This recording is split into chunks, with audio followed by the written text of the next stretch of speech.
Chapitre 5. Les pieuses femmes au tombeau. Pendant ce temps, les femmes qui sont sorties de la maison cheminent en rasant les murs, ombre dans l'ombre. Pendant quelque temps, elles se taisent, toutes emmitouflées et rendues craintives par tant de silence et de solitude. Puis, rassurées par le calme absolu de la ville, elles se groupent et osent parler. Suzanne demande: les portes seront-elles déjà ouvertes? Certainement. Regarde, le premier jardinier qui entre avec ses légumes. Ils ne nous diront rien? Demande encore Suzanne. Qui? Demande Marie-Madeleine. Les soldats, à la porte judiciaire. Par là, il y en a peu qui entrent et encore moins qui sortent. Nous donnerons des soupçons. Et avec cela, ils nous regarderont. Ils verront 5 femmes qui vont vers la campagne. Nous pourrions être aussi des personnes qui, après avoir fait la Pâque, vont vers leur village. Pourtant, pour ne pas attirer l'attention de quelque mal intentionné, pourquoi ne sortons-nous pas par une autre porte, en faisant ensuite le tour, en rasant les murs? Nous allongerions la route. Mais nous serions plus tranquilles. Prenons la porte de l'eau. Oh, Salomé, si j'étais à ta place, je choisirais la porte orientale. Plus long serait le tour que tu devrais faire. Il faut faire vite et revenir vite. C'est Marie-Madeleine qui est si tranchante. Alors, une autre, mais pas la judiciaire. Sois gentille, demandent-elles toutes. C'est bien. Alors, puisque vous le voulez, passons chez Jeanne. Elle a recommandé de le lui faire savoir. Si nous y étions allés directement, on pouvait s'en passer. Mais puisque vous voulez faire un tour plus long, passons chez elle. Oh oui, à cause aussi des gardes qu'on a mis là. Elle est connue, et on la craint. Marthe dit: moi, je dirais de passer aussi chez Joseph d'Arimathie. C'est le propriétaire de l'endroit. Mais oui, faisons un cortège maintenant pour ne pas attirer l'attention. Oh, quelle sœur craintive j'ai! Ou plutôt, sais-tu, Marthe? Faisons ainsi. Moi, je vais en avant et je regarde. Vous venez derrière avec Jeanne. Je me mettrai au milieu du chemin, s'il y a du danger, et vous me verrez. Et nous reviendrons en arrière. Mais je vous assure que les gardes, devant ceux-ci, j'y ai pensé. Et elle montre une bourse pleine de pièces de monnaie. Nous laisserons tout faire. Nous le dirons aussi à Jeanne, tu as raison. Alors, laissez-moi aller. Tu vas seule, Marie? Je viens avec toi, dit Marthe, qui craint pour sa sœur. Non, tu vas avec Marie d'Alphée chez Jeanne. Salomé et Suzanne t'attendront près de la porte, à l'extérieur des murs. Et puis vous viendrez par la route principale toutes ensemble. Adieu. Et Marie-Madeleine coupe tout autre commentaire possible en s'en allant rapidement avec son sac de baume et son argent dans son sein. Elle vole tant sa marche est rapide sur le chemin qui devient plus gai avec le premier rose de l'aurore. Elle franchit la porte judiciaire pour aller plus vite et personne ne l'arrête. Les autres la regardent aller, puis tournent le dos à la bifurcation des routes où elles étaient et en prennent une autre, étroite et sombre, qui s'ouvre ensuite à proximité du Sixte sur une route plus large et dégagée où il y a de belles maisons. Elles se séparent encore. Salomé et Suzanne continuent leur chemin, pendant que Marthe et Marie d'Alphée frappent à la porte ferrée et se montrent à l'ouverture que le portier entr'ouvre. Elles entrent et vont trouver Jeanne qui, déjà levée et entièrement vêtue de violet très foncé, qui la rend encore plus pâle, manipule aussi des huiles avec sa nourrice et une servante. « Vous êtes venus, Dieu vous en récompense.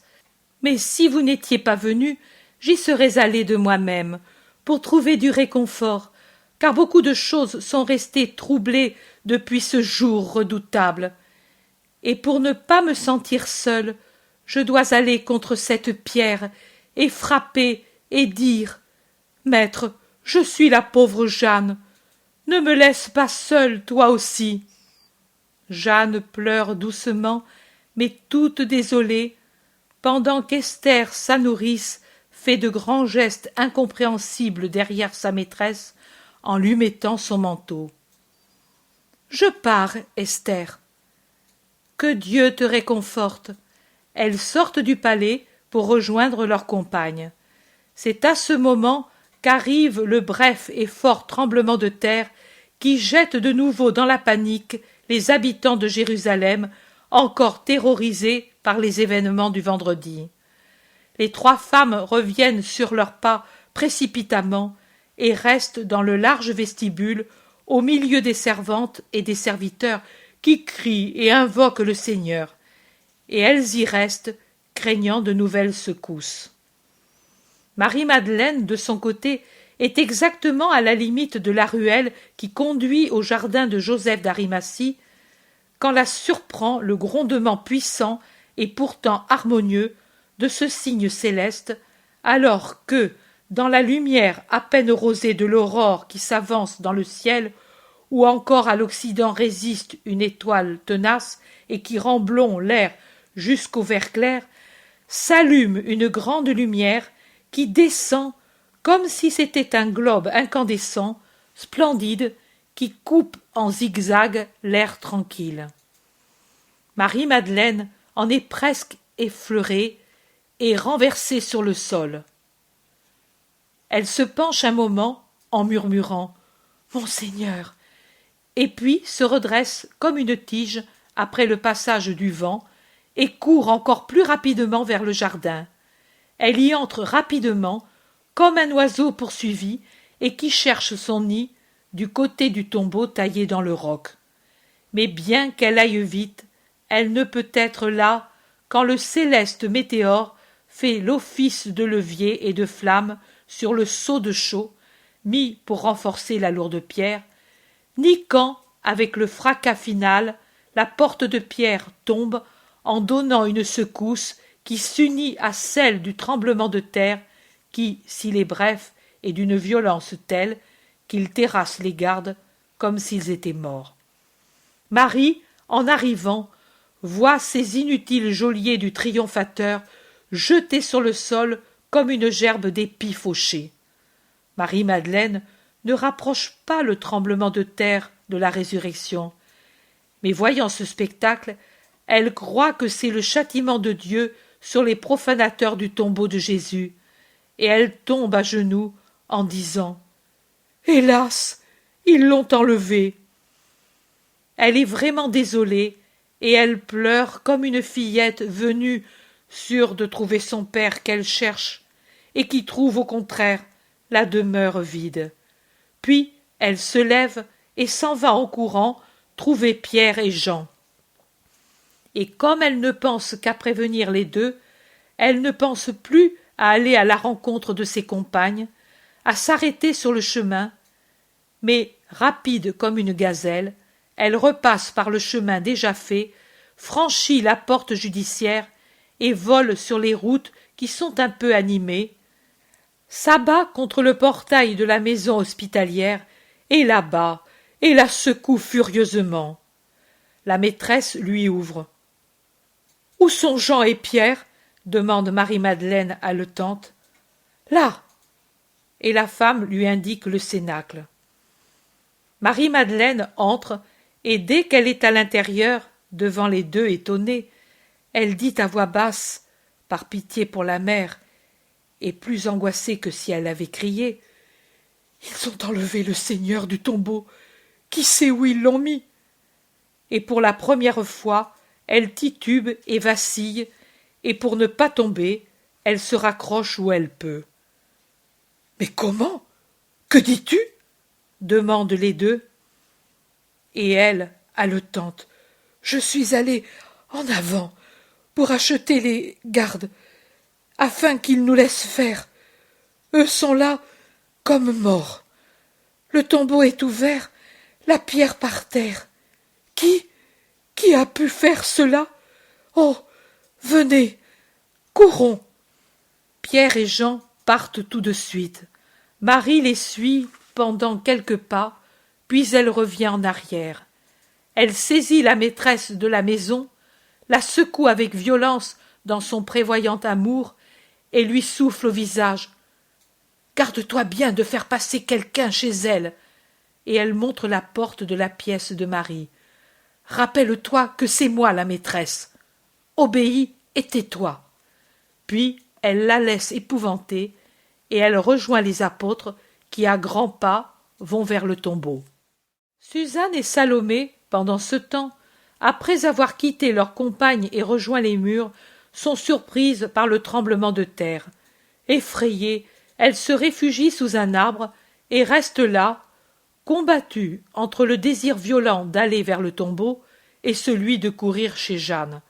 Mais l'amour triomphe de la peur et elles vont vers le tombeau. Elles entrent, encore effrayées, dans le jardin et voient les gardes évanouis. Elles voient une grande lumière qui sort du tombeau ouvert. Cela augmente leur effroi et finit de le rendre complet quand, se tenant par la main pour s'encourager mutuellement, elles se présentent sur le seuil et voient, dans l'obscurité de la chambre sépulcrale, une créature lumineuse et très belle qui sourit doucement et les salue de la place où elle est, appuyée à droite de la pierre de l'onction, dont la grisaille disparaît devant une si incandescente splendeur. Elle tombe à genoux, étourdie de stupeur. Mais l'ange leur parle doucement. « N'ayez pas peur de moi, je suis l'ange de la divine douleur. Je suis venu pour me réjouir de la fin de celle-ci. Il n'est plus de douleur du Christ, d'humiliation pour lui dans la mort. Jésus de Nazareth, le crucifié que vous cherchez, est ressuscité. Il n'est plus ici. Il est vide l'endroit où vous l'avez déposé. Réjouissez-vous avec moi. Allez, dites à Pierre et aux disciples qu'il est ressuscité et qu'il vous précède en Galilée. Vous le verrez encore là, pour peu de temps, selon ce qu'il a dit. » Les femmes tombent le visage contre terre, et quand elles le lèvent, elles s'enfuient comme si elles étaient poursuivies par un châtiment.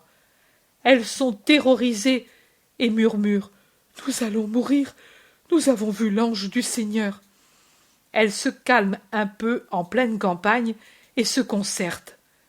Que faire si elles disent ce qu'elles ont vu? On ne les croira pas. Si elles disent aussi de venir de là, elles peuvent être accusées par les Juifs d'avoir tué les gardes. Non, elles ne peuvent rien dire, ni aux amis, ni aux ennemis. Craintives, rendues muettes, elles reviennent par un autre chemin à la maison. Elles entrent et se réfugient dans le cénacle. Elles ne demandent même pas à voir Marie.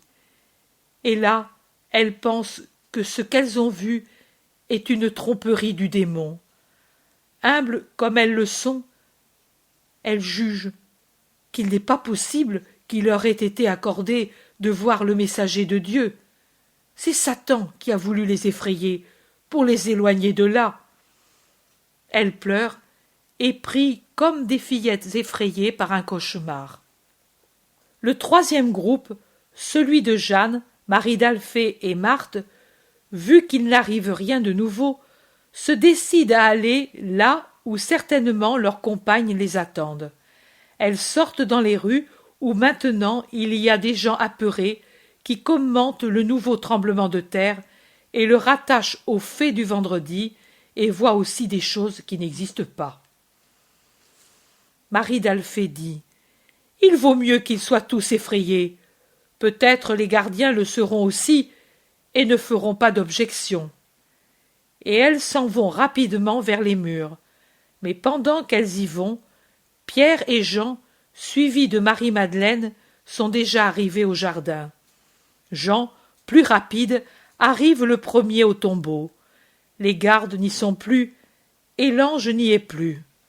Jean s'agenouille, craintif et affligé, sur le seuil ouvert, pour vénérer et recueillir quelque indice des choses qu'il voit. Mais il voit seulement, entassés par terre, les linges mis par-dessus le linceul. « Il n'y est vraiment pas, Simon. Marie a bien vu.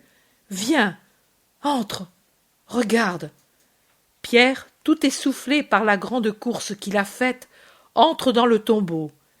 Il avait dit en route « Je ne vais pas oser m'approcher de cet endroit. » Mais maintenant, il ne pense qu'à découvrir où peut être le maître, et il l'appelle aussi comme s'il pouvait être caché dans quelque coin obscur.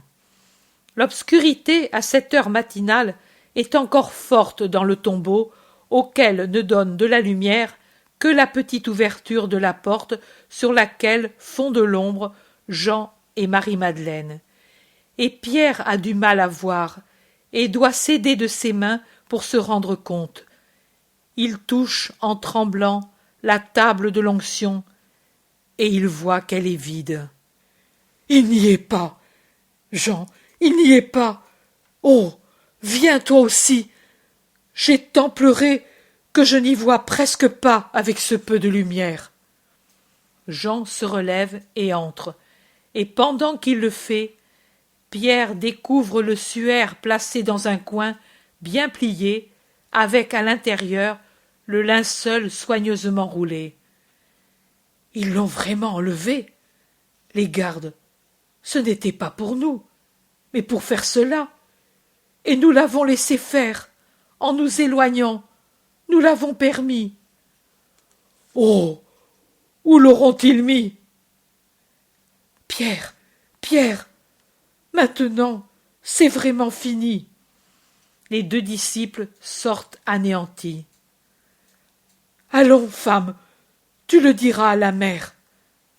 Marie-Madeleine dit « Moi, je ne m'éloigne pas. Je reste ici. Quelqu'un viendra. Oh, moi, je ne viens pas. Ici, il y a encore quelque chose de lui. Elle avait raison, la mère. Respirer l'air où il a été, c'est l'unique soulagement qui nous reste. » Pierre dit « L'unique soulagement. Maintenant, tu vois, toi aussi, que c'était une folie d'espérer. » Marie ne répond même pas. Elle s'affaisse sur le sol, justement près de la porte, et elle pleure pendant que les autres s'en vont lentement. Puis elle lève la tête et regarde à l'intérieur, et, à travers ses larmes, elle voit deux anges assis à la tête et aux pieds de la pierre de l'onction. Elle est si abrutie, la pauvre Marie, dans sa plus ardente bataille entre l'espérance qui meurt et la foi qui ne veut pas mourir, qu'elle les regarde hébétée sans même s'en étonner. Elle n'a plus que des larmes, la courageuse qui a résisté à tout en héroïne. « Pourquoi pleures-tu, femme ?» demande un des deux enfants lumineux, car ils ont l'aspect de très beaux adolescents. « Parce qu'ils ont emporté mon Seigneur, et je ne sais où ils me l'ont mis. » Marie n'a pas peur de leur parler. Elle ne demande pas « Qui êtes-vous » Rien. Rien ne l'étonne plus. Tout ce qui peut étonner une créature, elle l'a déjà subi. Maintenant, elle n'est plus qu'une chose brisée qui pleure sans force ni retenue. L'enfant angélique regarde son compagnon et sourit, et l'autre aussi.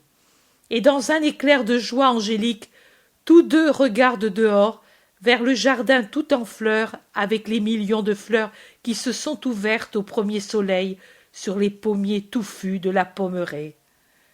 Marie se tourne pour voir ce qu'il regarde, et elle voit un homme très beau, et je ne sais pas comment elle peut ne pas le reconnaître tout de suite. Un homme qui la regarde avec pitié et lui demande « Femme, pourquoi pleures-tu? Qui cherches-tu » Il est vrai que c'est un Jésus assombri par sa pitié envers une créature que trop d'émotions ont épuisée et qu'une joie imprévue pourrait faire mourir. Mais je me demande vraiment comment elle peut ne pas le reconnaître. Et Marie-Madeleine, au milieu de ses sanglots, dit « Ils m'ont pris le Seigneur Jésus. J'étais venue pour l'embaumer, en attendant qu'il ressuscite. J'ai rassemblé tout mon courage et mon espérance et ma foi autour de mon amour. Et maintenant, je ne le trouve plus. Et même, j'ai mis mon amour autour de ma foi, de mon espérance et de mon courage pour les défendre des hommes. Mais tout est inutile. Les hommes ont enlevé mon amour, et avec lui, ils m'ont tout enlevé. Ô mon Seigneur, si c'est toi qui l'as emporté, dis-moi où tu l'as mis, et moi je le prendrai. Je ne le dirai à personne. Ce sera un secret entre toi et moi. Regarde, je suis la fille de Théophile, la sœur de Lazare, mais je reste à genoux devant toi pour te supplier comme une esclave. Veux-tu que je t'achète son corps? Je le ferai. Combien veux-tu? Je suis riche. Je puis te donner autant d'or et de gemmes qu'il pèse.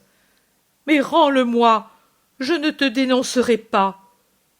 Veux-tu me frapper? Fais-le. Jusqu'au sang, si tu veux. Si tu as de la haine pour lui, fais-la-moi payer. Mais rends-le-moi. Oh, ne m'appauvris pas de cette misère. Ô mon Seigneur, pitié pour une pauvre femme. Pour moi, tu ne le veux pas? Pour sa mère, alors. Dis-moi où est mon Seigneur Jésus? Je suis forte, je le prendrai dans mes bras, et je le porterai comme un enfant dans un lieu sûr. Seigneur, Seigneur, tu le vois, depuis 3 jours nous sommes frappés par la colère de Dieu à cause de ce qu'on a fait au Fils de Dieu. N'ajoute pas la profanation au crime. Marie. Jésus rayonne en l'appelant. Il se dévoile dans sa splendeur triomphante. Rabouni! Le cri de Marie est vraiment le grand cri qui ferme le cycle de la mort.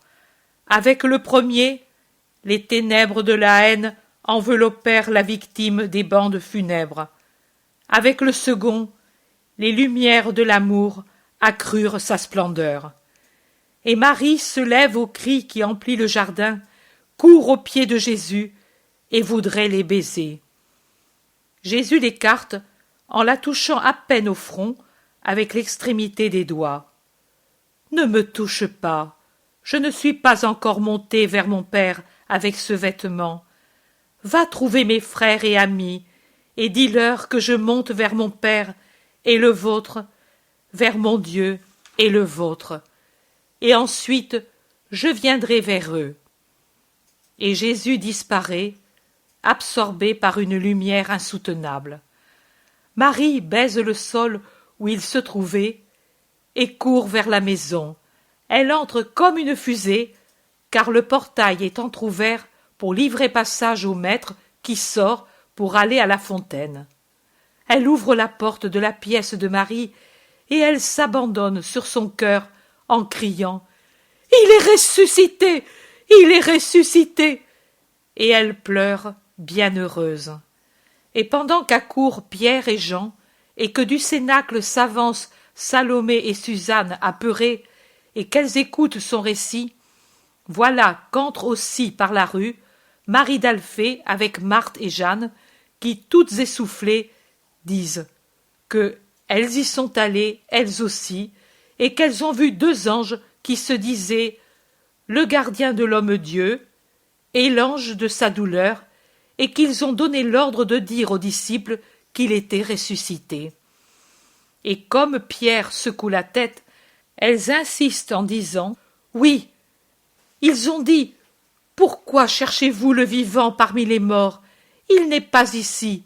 Il est ressuscité comme il le disait quand il était encore en Galilée. Ne vous le rappelez-vous pas? Il disait « Le Fils de l'homme doit être livré aux mains des pécheurs et être crucifié, mais le 3e jour, il ressuscitera. Pierre secoue la tête en disant « Trop de choses ces jours-ci, vous en êtes resté troublé. » Marie-Madeleine relève la tête du sein de Marie et elle dit « Je l'ai vu, je lui ai parlé, il m'a dit qu'il monte vers le Père et qu'il vient ensuite. Comme il était beau !» Et elle pleure comme elle n'a jamais pleuré, maintenant qu'elle n'a plus à se torturer elle-même pour s'opposer au doute qui surgit de tous côtés. Mais Pierre et Jean aussi restent très hésitants. Ils se regardent, mais leurs yeux se disent « Imagination de femme ». Suzanne aussi et Salomé osent alors parler, mais l'inévitable différence dans les détails, des gardes qui d'abord sont là comme morts et ensuite ne sont plus là, des anges qui tantôt sont 1 et tantôt 2 et qui ne se sont pas montrés aux apôtres, les 2 versions sur la venue de Jésus ici et sur le fait qu'il précède les siens en Galilée, fait que le doute, ou au contraire la conviction des apôtres, augmente de plus en plus. Marie, la mère bienheureuse, se tait en soutenant Marie-Madeleine. Je ne comprends pas le mystère de ce silence maternel. Marie d'Alphée dit à Salomé « Retournons-y toutes les 2. Voyons si nous sommes toutes ivres. » Et elle court dehors. Les autres restent paisiblement ridiculisés par les 2 apôtres, près de Marie qui se tait, absorbée dans une pensée que chacun interprète à sa façon et sans que personne comprenne que c'est de l'extase. Les 2 femmes âgées reviennent. « C'est vrai, nous l'avons vu. Il nous a dit près du jardin de Barnabé. Paix à vous. Ne craignez pas. Allez dire à mes frères que je suis ressuscité, et qu'ils aillent d'ici quelques jours en Galilée. Là, nous serons encore ensemble. C'est ainsi qu'il a parlé. Marie a raison. Il faut le dire à ceux de Béthanie, à Joseph, à Nicodème, aux disciples les plus fidèles, aux bergers. Allez, agir. Oh, il est ressuscité. » Elle pleure toute bienheureuse. « Vous êtes folle, femme. La douleur vous a troublée. La lumière vous a semblé un ange. Le vent, une voix. Le soleil, le Christ. Je ne vous critique pas. Je vous comprends. Mais je ne puis croire qu'à ce que j'ai vu. Le tombeau ouvert et vide, et les gardes partis avec le cadavre volatilisé. Mais si les gardes eux-mêmes disent qu'il est ressuscité, si la ville est en émoi, et si les princes des prêtres sont fous de colère parce que les gardes ont parlé dans leur fuite éperdue, maintenant ils veulent qu'ils disent autre chose, et les paient pour cela. Mais déjà on le sait, et si les Juifs ne croient pas à la résurrection, ne veulent pas croire, beaucoup d'autres croient. Les femmes. Pierre hausse les épaules, et il va s'en aller. Alors la mère, qui a toujours sur son cœur Marie-Madeleine, qui pleure comme un saule sous une averse à cause de sa trop grande joie, et qui baise ses cheveux blonds, lève son visage transfiguré et dit une courte phrase. « Il est réellement ressuscité.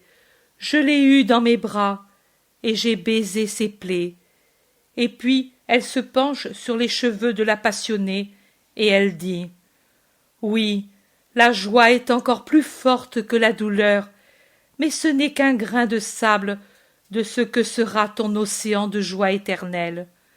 Heureuse es-tu d'avoir par-dessus la raison fait parler ton esprit. » Pierre n'ose plus nier, et, avec un de ces passages du Pierre d'autrefois qui maintenant revient à fleurer, dit et crie comme si c'était des autres et non pas de lui que dépendait le retard. « Mais alors, s'il en est ainsi, il faut le faire savoir aux autres, à ceux qui sont dispersés dans les campagnes. Cherchez, agir. Allons, remuez-vous, s'il devait vraiment venir. Qu'il nous trouve au moins. Et il ne s'aperçoit pas qu'il reconnaît encore qu'il ne croit pas aveuglément à sa résurrection.